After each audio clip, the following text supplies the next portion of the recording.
Hi, today I'm going to show you how we make just plain old millet in the Instapot.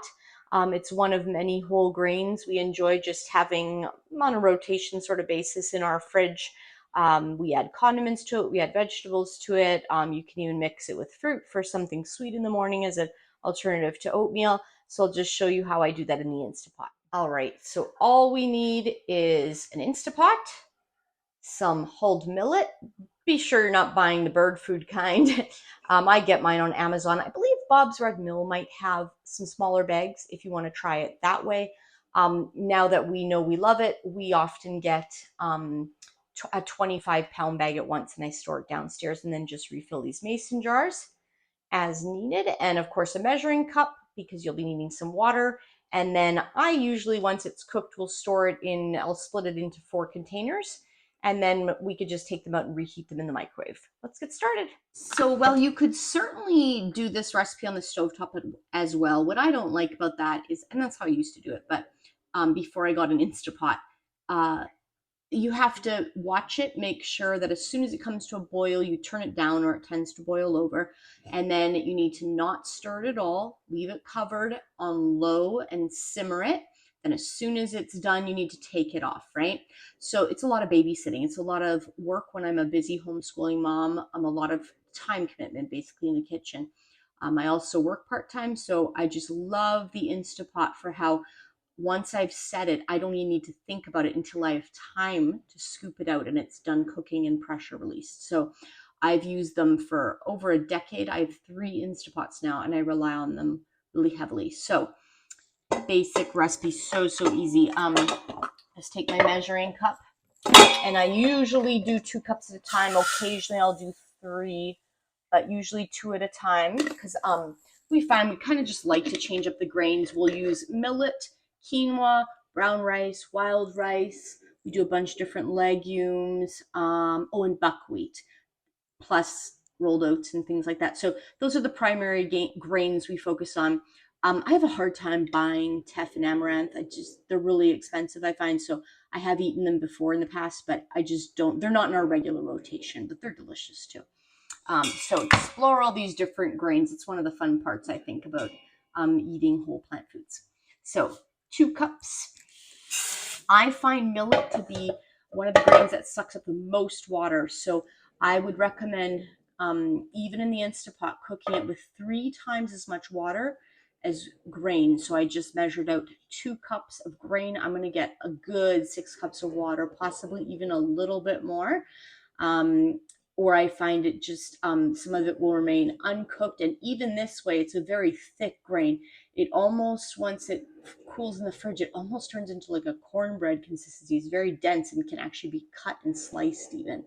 It's a really unique grain. If you haven't tried it, give it a try. Oddly enough, I used to actually love putting some homemade ketchup on it. It goes really well with that, but you have to try it. It's a very unique grain. It's one of my favorites, actually. Naturally gluten-free as well. For those who have celiac or gluten intolerance, it's excellent. So I'm going to go measure out 6 cups of hot water just so it comes to pressure a little bit more quickly. Okay, so I just put the water in, didn't stir it or anything like that. Of course, as with any grains, if you want to, you can rinse them. Apparently, that's a good idea. I am just way too lazy for that, and I just don't find it necessary, but to each his own. You can do whatever you like. I'm all about, obviously, keeping it simple. So I put the lid on.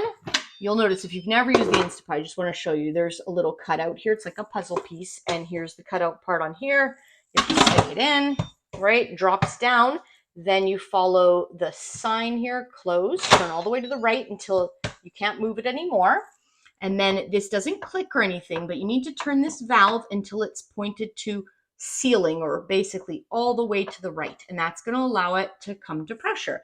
If you were to leave it on venting, it will just boil away all the liquid, and then eventually it'll turn itself off because it's overheated. So it'll just, you need to put it on sealing.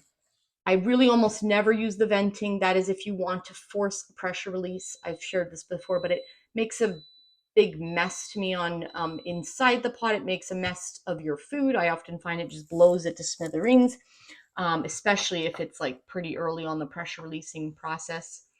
And I don't like doing that to my cupboards. So very rarely do I do that. I just allow enough time for it to pressure release. So again, I don't find this to be a huge time savings necessarily using the Instant Pot in terms of cooking time, because it still has to come to pressure. I actually find for me, my cooking times are very comparable to how long I would cook it on a stovetop. I'm not sure why that is. A lot of people say, they cook their potatoes for 1 minute in the Instant Pot. I don't know. Mine would be raw still. So I guess maybe we like our stuff really cooked, but it also takes time to pressure release. But the beauty, again, is that once I set it, I don't have to think about it at all.